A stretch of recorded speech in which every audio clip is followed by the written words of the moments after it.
Նոյեմբերի 9-ին, 10-ին, 11-ին և 12-ին իդեալ համակարգը հայտարարում է մեծ ակցիա և գործող զեղչերին գումարում լրացուցիչ 11% զեղչ ամբողջ տեսականու համար։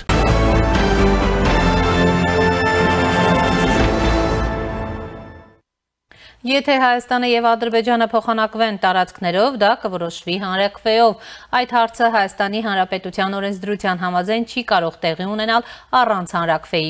Ազգային ժողովում լրագրողների հետ զրույցում հայտարարել է արտաքին հարաբերությունների մշտական հանձնաժողովի նախագահ Սարգիս Խանդանյանը։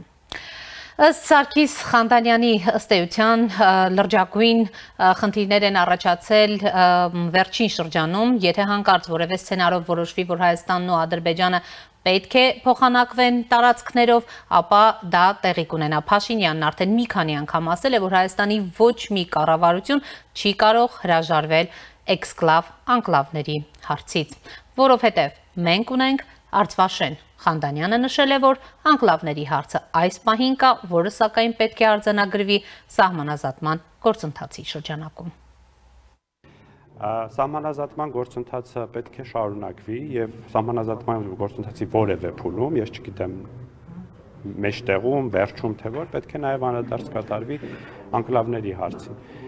Պետք է կնքվի Հայաստանի եւ Ադրբեջանի միջև սահմանազատման գործընթացի բոլոր արձանագրությունների հաստատումից հետո պետք է կնքվի պետական սահմանի մասին պայմանագիր Հայաստանի եւ այդ պայմանագիրը պետք է վավերացվի, պետք է տեղ ունենա սահմանագծման աշխատանքներ։ Հետո արդեն Հայաստանը եւ Ադրբեջանը կորոշեն, թե ինչպես են անկլավների թեմային անդրադառնում։ Եթե հանկարծ որևէ սցենարով որոշվի, որ պետք է Հայաստան եւ Ադրբեջանը տարածքներով փոխանակվեն, այդ հարցը Հայաստանի Հանրապետության օրենսդրության համաձայն չի կարող տեղի ունենալ առանց հանրաքվեի։ Դրա համար պետք է հանրաքվե տեղի ունենա, այսինքն Հայաստանի կառավարությունը չի կարող որոշի, որ իշխանությունները սպասում էին իրավական հիմքեր, սկզբում ասում էին, որ չկան անկլավներ, հետո ասում որ կան, պետք է ներկայացան իրավական հիմքեր։ Սահմանազատման հանձնաժողովների աշխատանքներում պետք է ներկայացվեն այդ հիմքերը, եւ որ հիմա եթե գիտեք վերջերս ամենավերջին հանդիպումը տեղի ունեցավ սեպտեմբեր ամսին, որը այլ բովանդակություն ուներ, թրիփի շրջանակներում սահմանային այդ հատվածների։ Ես ենթադրում եմ, որ հետագա հանդիպումների ընթացքում այդ հարցը նաև սահմանազատման հանձնաժողովների միջև կքննարկվի, այսինքն դա մի հարց է, որը ամբողջությամբ այդ հանձնաժողովների տիրույթում է, այստեղ ինչ-որ քաղաքական, աշխարհաքաղաքական հատկապես բովանդակություն չկա։ Նրա խոսքով Հայաստանի եւ Ադրբեջանի միջև սահմանազատման գործընթացի բոլոր արձանագրությունների հաստատումից հետո պետք է կնքվի պետական սահմանի մասին պայմանագիր, որը պետք է նաև վավերացվի։ Ազգային ժողովում լրագրողների հետ զրույցում Ազգային ժողովի փոխխոսնակ Ռուբեն Ռուբինյանը անդրադարձել է Բայրամովի հայտարարություններին, թե Նիկոլ Փաշինյանը ինչ-որ փուլում կտրուկ փոխել է իր տեսակետը, հրաժարվել է բանակցություններ վարել, ինչն էր բերել է փակուղի ու հանգեցրել պատերազմի։ Դա ոչ միայն Ադրբեջանի արտաքին գործերի նախարարն է ասում, այլ նաև Ռոբերտ Քոչարյանը, Սերժ Սարգսյանը, Լևոն Տեր-Պետրոսյանը, հայտարարել է Ռուբեն Ռուբինյանը։ Պետք է ասեմ, որ Ադրբեջանի արտաքին գործերի նախարարը Ռոբերտ Քոչարյանը, Սերժ Սարգսյանն ու Լևոն Տեր-Պետրոսյանը սխալ են ասում։ Հայաստանը պատերազմ չի հրահրել, Հայաստանը պատերազմ չի սկսել, Հայաստանը չի դադարեցրել բանակցային գործընթացը։ Ես համաձայն չեմ Ջեյհուն Բայրամովի, Ռոբերտ Քոչարյանի, Սերժ Սարգսյանի եւ Լևոն Տեր-Պետրոսյանի հետ, ես համաձայն չեմ նրանց վկայակոչած փաստերի հետ, որովհետեւ այդ փաստերը ճիշտ չեն, ասել է նա։ Հարցին Փաշինյանը չի ասել Արցախը Հայաստան է եւ վերջ, Ռուբինյանը հակադարձել է։ Ռոբերտ Քոչարյանը ասել է Ղարաբաղը 88 թվականից մինչև օրս Հայաստանի մաս է։ Ըստ Ռոբերտ Քոչարյանի եւ իր գործընկերների տրամաբանության ինքը պատերազմ է հրահրել։ Ինչ վերաբերում է նրան, որ 19-ին բանակցային սեղանին առաջարկներ են եղել, որոնց Հայաստանը ընթացք չի տվել, ԱԺ փոխխոսնակը պատասխանել է։ 2019 թվականին չի եղել առաջարկ, որին Ադրբեջանը համաձայնվել է եւ Հայաստանը չի համաձայնվել։ Հարգելի գործընկերներ, նախ 1000 անգամ խոսել ենք, էլի, ես չզարմանում եմ, ոնց է ամեն անգամ գալիս հարց տալիս։ Ամեն անգամ թողեք խոսեմ։ Ամեն անգամ այնպես զարմացած հարցեր եք տալիս, ոնց որ 1000 անգամ չի խոսվել դրա մասին։ Ես էլ երբ հաստատում եք, շնորհակալություն։ Հիացած եմ ուղղակի։ Ընդհանրապես 2008 թվականից սկսած, երբ որ ընդունվեցին Մադրիդյան սկզբունքները, բոլոր առաջարկները նույն էության մեջ են եղել եւ Լևոն Տեր-Պետրոսյանը շատ լավ նկարագրել է ինչ է նշանակում Մադրիդյան սկզբունքները։ Նշանակում է Լեռնային Ղարաբաղի ինքնորոշումը Ադրբեջանի կազմում, որովհետեւ երբ որ տարածքային ամբողջականության եւ ինքնորոշման սկզբունքները մեկտեղում է, ստացվում է ինքնորոշումը Ադրբեջանի կազմում։ Դրանից հետո բոլոր առաջարկները, որոնց մի մասը իդեպ Ադրբեջանն է մերժել, ենթադրել են դա։ 2019 թվականի առաջարկը սկսում է հետեւյալով. Ադրբեջանի նախագահ եւ Հայաստանի նախագահ։ Ես ուզում եմ հիշեցնել, որ 2019 թվականին Հայաստանի նախագահ Նիկոլ Փաշինյանը չէր, Արմեն Սարգսյանն էր եւ Արմեն Սարգսյանը չէր վարում բանակցություններ։ Հետո 2019 թվականի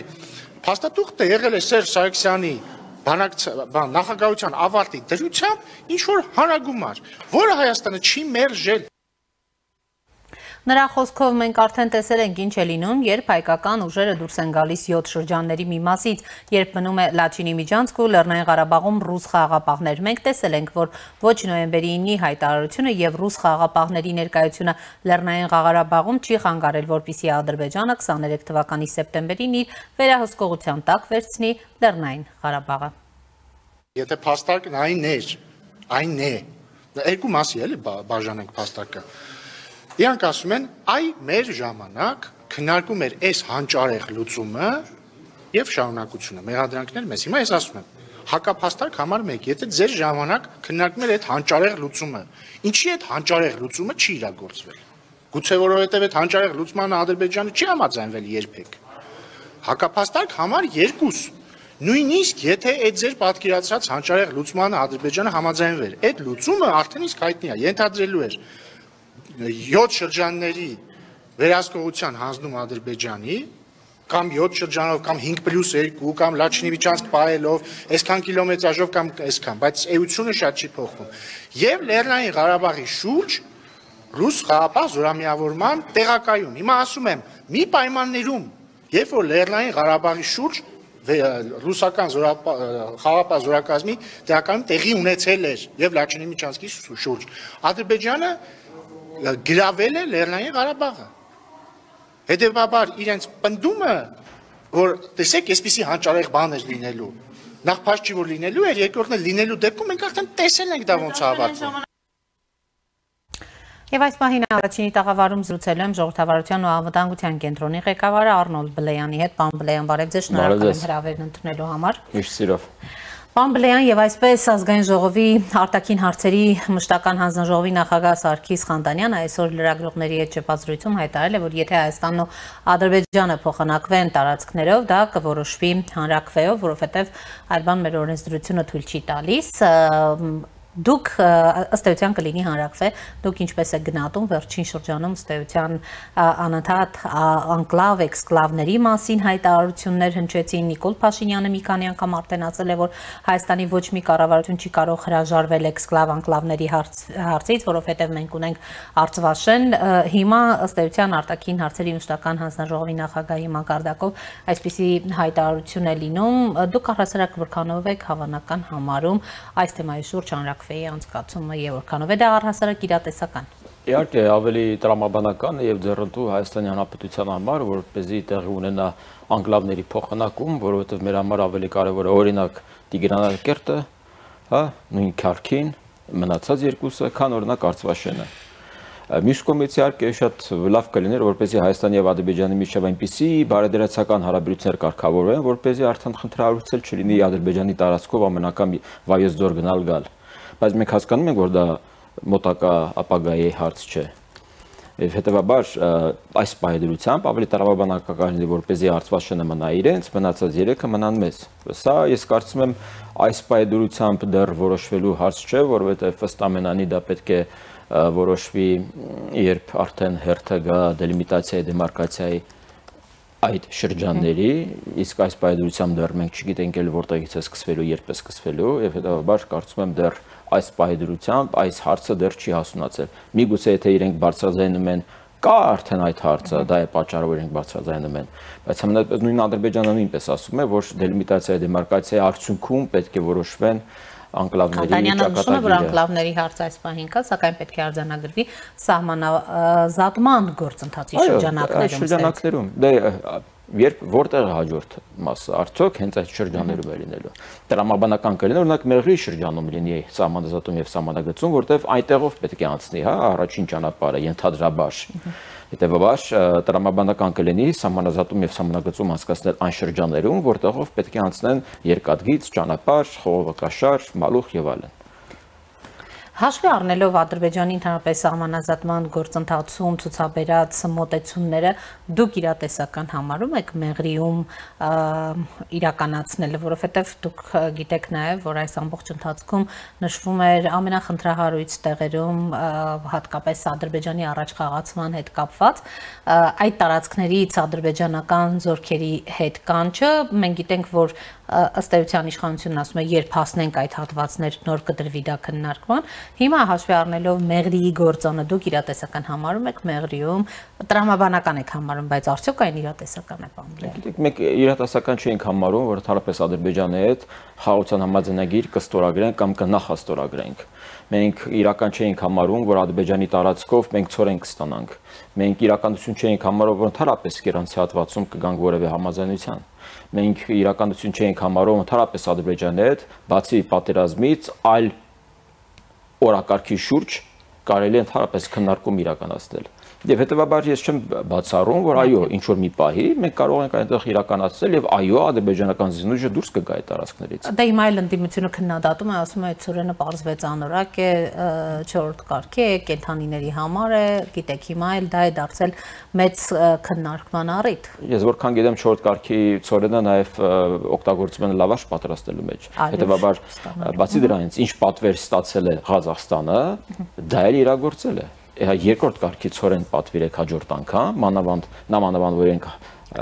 ասել են, որ ենք պատրաստ են 15000-ից 20000 տոննա ծորեն մատակարարել Հայաստան, ինչ պատվեր տակ, նա էլ կառաքեն։ Պատվեր է եղել 4-րդ կարգի ծորենի, 4-րդ կարգ են ուղարկել։ Արդյոք եղել է պատվեր այլ կարգի եւ իրենք ուղարկել են 4-րդ կարգի։ Եթե եղել է, թող բացրաձայնեն, պատվիրողն ով է, թող պատվիրողը ասի, ինքը ինչ է պատվիրել։ Եթե պատվիրել է կենթանիների համար կամ եթե պատվիրել է լավաշ տխելու համար, չգիտեմ էլ ինչի մեջ է օգտագործվում, ինչ պատվիրել են, դա էլ ուղարկել են։ Այստեղ հարցը ոչ թե նույնիսկ եթե դա եղել է բուն անասնակեր, իսեր Աստծո, նախ կենթանիները մեր բարեկամներն են, մեր ընկերներն են, այդ թվում անասունները, մյուս կողմից այստեղ կարևորը որ այն հանգամանքը, որ այդ ճանապարհն արդեն գործում է, որովհետև ի վերջո մեր համար շատ կարևոր է, որպեսզի էներգակիրները գան անցնեն տարանցիկության սկզբունքով Հայաստանի միջով, որպեսզի թուրքմենական գազից մենք օգտվենք, որպեսզի գնորդը դառնանք Թուրքմենստանի թուրքմենական գազի, որպեսզի այլ էներգակիրներ մենք ստանանք, բենզին, դիզվառելիք եւ այլն։ Սա է կարևորը։ Հիմա եթե վաղը չմիսօր մենք պատվիրենք դիզել կստանանք։ Պետք է բողոքենք, ասենք, թե այսինչ մենք բենզին ենք ուզում, սուպեր բենզին ենք ուզում։ Ինչ եք պատվիրել, դա էլ կուղարկել են։ Պարոն Բլեյան, այսօր լրագրողների հետ զրույցում, ճեպազրույցում ազգային ժողովի փոխոսնակ Ռուբեն Ռուբինյանը մի շարք հայտարարություններ է արել, հատկապես լրագրողները նրանց հետաքրքրվել են Բայրամովի նախորդին արած հայտարարություններից, հարցազրույցում հնչած մտքերից, որ հատկապես այն դրվագը, որ Նիկոլ Փաշինյանին ինչ-որ փուլում առաջարկ է եղել, նա կտրուկ հրաժարվել է, փոխել է իր տեսակետը, ընդհանրապես հրաժարվել է բանակցություններ վարել, ինչը հանգեցրել է փակուղու եւ պատերազմի։ Ռուբինյանը իդեպ ասում է, որ այս միտքը ոչ միայն Բայրամովն է կրկնում, այլ նաեւ Սերժ Սարգսյանը, Ռոբերտ Քոչարյանը եւ ինքը համաձայն չէ ոչ Բայրամովի, ոչ Սարգսյանի։ Եվ Տեր-Պետրոսյանը, հա, նրանցից ոչ մեկի հետ համաձայն չի, որովհետեւ որևէ վկայակոչած փաստ այդ առումով իրական չէ, իրականության հետ աղերս չունեն։ Նախ ինչպես եք գնահատում վերջին օրերին, իսկապես կարծեք թե սինխրոն եղավ եւ Բայրամովի եւ նոյեմբերի 9-ի ուրեմն Քոչարյանի դրան նախորդած Սերժ Սարգսյանի հարցազրույցներում այդ միտքը։ Հետաքրքիր է, որ նույն այդ ուժերը եւ իրենց այդ փոխկապակցված տարատեսակ լրագրողներն ու փորձագետներն ու մեկնաբանները ամենական փորձում են զուգահեռներ գտնել, ընդհանրություններ գտնել վարչապետի եւ Փաշազադեի, ընդհանրենք արած հայտարարություններում։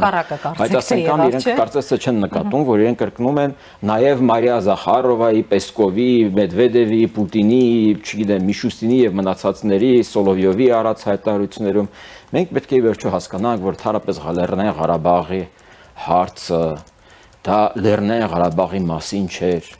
Լեռնային Ղարաբաղում տեղի ունեցած մարտական գործողությունները դա ոչ այնքան կամ ոչ միայն Լեռնային Ղարաբաղի մասին էր, դա Հայաստանի Հանրապետության պետականության մասին էր։ Ես շատ ուրախ եմ, որ վերջերս վարչապետը սկսեց բարձրաձայնել, բայց ես ավելի շուտ էի ասում, որ հիմնական նպատակը Հայաստանի Հանրապետության կազմաքանդումն էր, բելառուսացումն էր, որովհետև Հայաստանի Հանրապետությունը պետք է լիներ առաջին դափնին Խորհրդային Միության վերակենդանացման գործում։ Եվ դա պլացդարմ էր այն գործողությունների, որոնք արդեն այդ ֆաշիստական կազմավորումը Ռուսաստանի Դաշնության անվանումով սկսեց 22 թվականին Ուկրաինայում։ Սա մի շղթա պետք է լիներ։ Գիտեք, կարծես թե միգուցե Վրաստանում դիմադրություն չլիներ, բայց պետք է հերթով հանրապետությունները ընկնեին։ Եվ դա էր պատճառը, որ Ադրբեջանը այո համաձայնվում էր Ռուսաստանի հետ կնքել ռազմավարական դաշնակցային համաձայնագիր, ունենալով շատ սերտ հարաբերություններ Ուկրաինայի հետ, բայց հասկանալով, որ շատ կարևոր դերակատարում ունի եւ որպեսզի նա հաջորդ թիրախը չլինի օկուպացման, այդ պահին նա գտավ շատ կարևոր է դաշնակցել Ռուսաստանի հետ, որպեսզի ապահովի իր անվտանգությունը, նաեւ հաշվի առնելով իր սերտ հարաբերությունները եւ իր աջակցությունը Թուրքիայի կողմից, բայց Ուկրաինան չընկավ։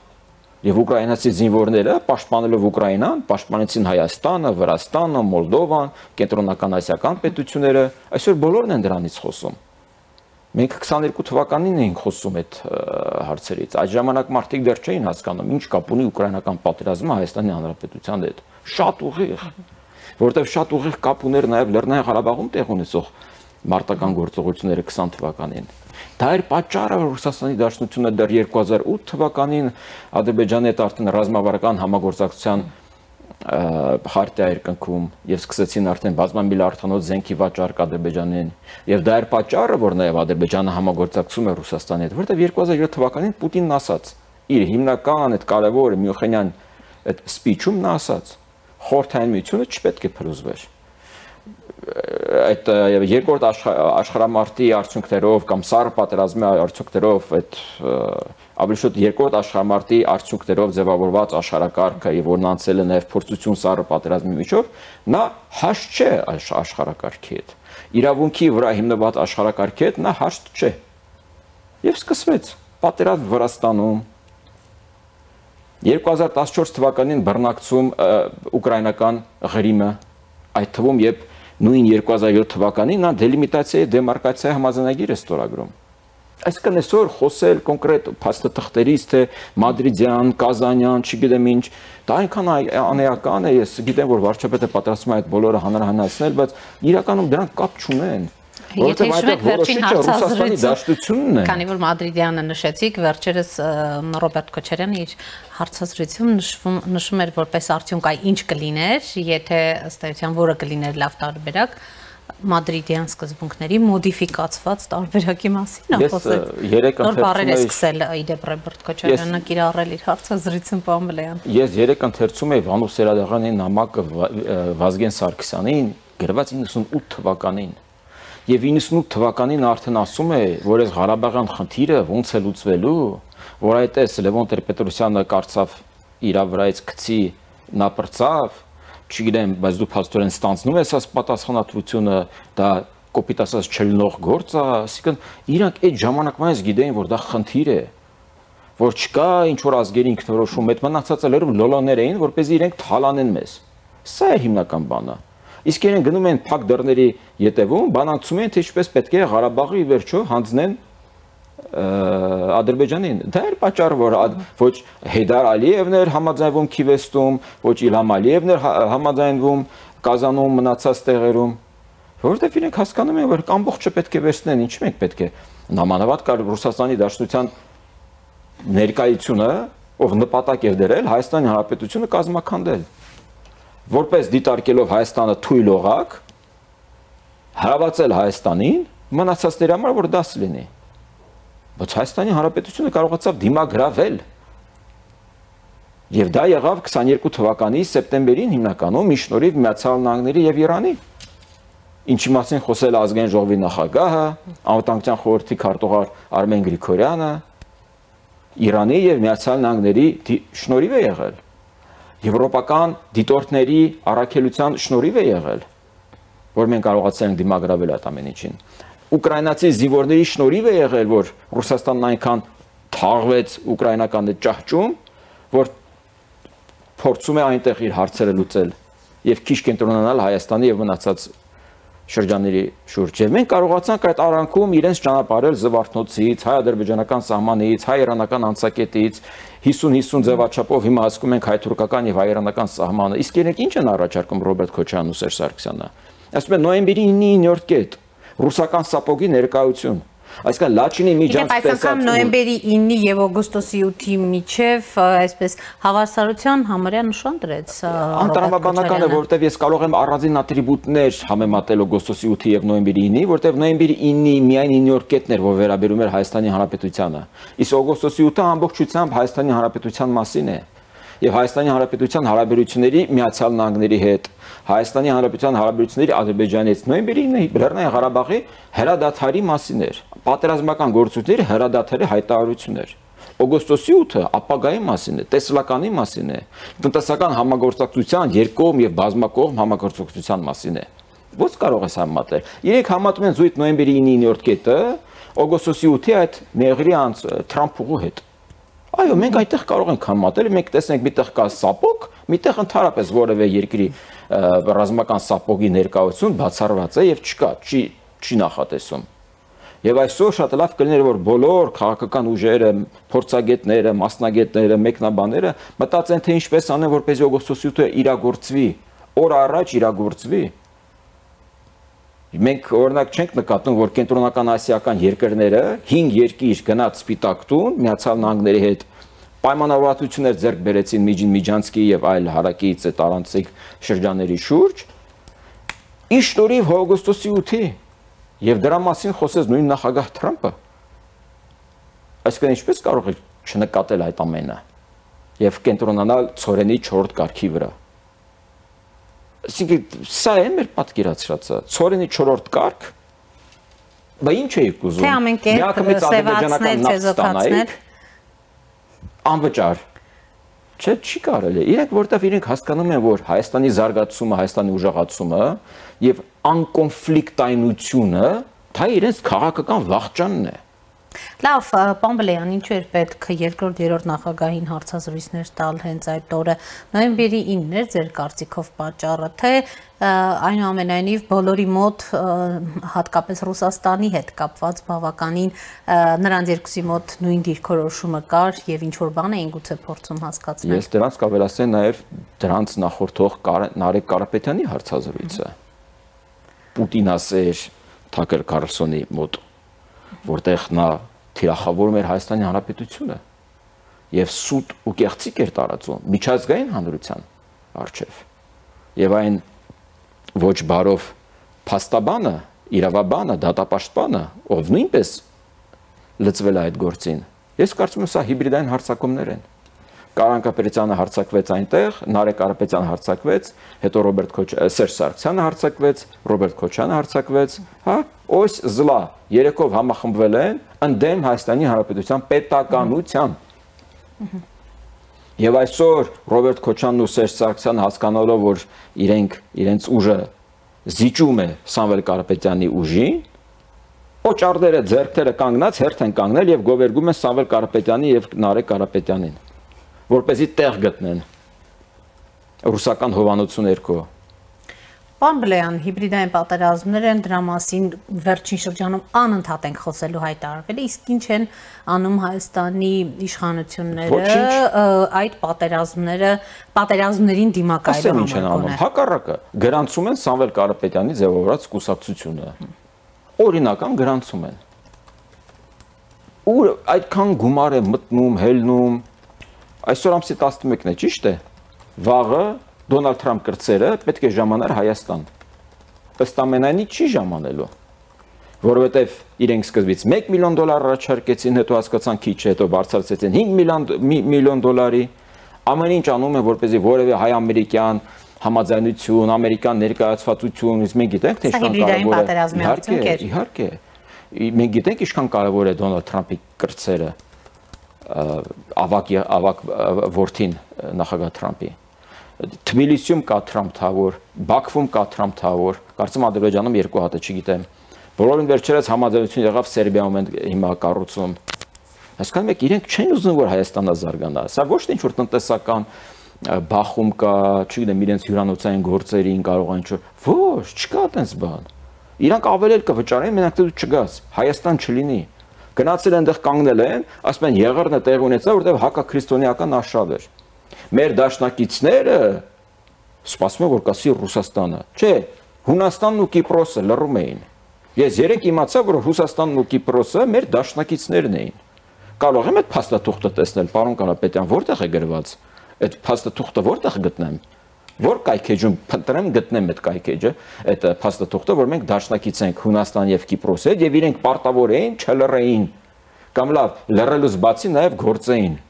Իսկ 97 թվականին այդ հայ-ռուսական պայմանագիրի մասին ինչի չխոսեցիք։ Թե Թաքեր Կարլսոնի մոտ չի կարելի Ռուսաստանին փնովել, Վլադիմիր Պուտինին չի կարելի փնովել։ Սա են իրենք։ Եվ 26-ին ինչ վտանգներ եք այս առումով տեսնում։ Իրենք են վտանգը։ Իրենց ազգային ժողովում ընդդիմադիր լինելը վտանգ է Հայաստանի Հանրապետության պետականությանը, որտեղ Հայաստանի Հանրապետության 26 թվականի խորհրդարանում պետք է ներկայացված լինեն օգոստոսի 8-ին կողմնակից ուժերը։ Եվ այնտեղ իշխանության հետ պետք է մրցակցի եւ բանավիճի օգոստոսի 8-ի կողմնակից ուժը։ Հակառակ դեպքում մենք նույն բանն ենք ստանում, այսինքն ինչ տարբերություն հիմա Ռոբերտ Քոչանին, Սերժ Սարգսյանին հանում ենք, Նարեկ Կարապետյանին, չգիտեմ, մյուսներին մտցնում ենք, ինչ տարբերություն իրաց միջև։ Այսինքն որակապես այս առումով տարբերություն չի լինի։ Ինչ, հա միգուցե սրանք իստում ավելի վատն են։ Սրանք կոնկրետ ասենք ավելի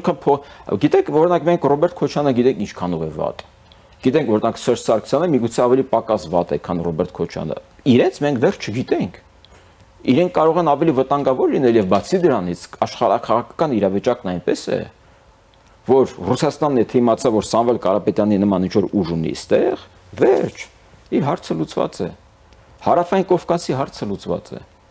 Չգիտի։ Բայց դեռ իրանք ուժ չեն։ Իրենք դեռ չեն մտել ազգային ժողով։ Դե բայց բոլոր նախադրյալները կան եւ այդ մասին էլ հայտարարվել է, չէ՞, 26 թվականի ընտրությունների։ Այսինքն մենք ավելի ժողովրդավարական ենք, քան Մոլդովան,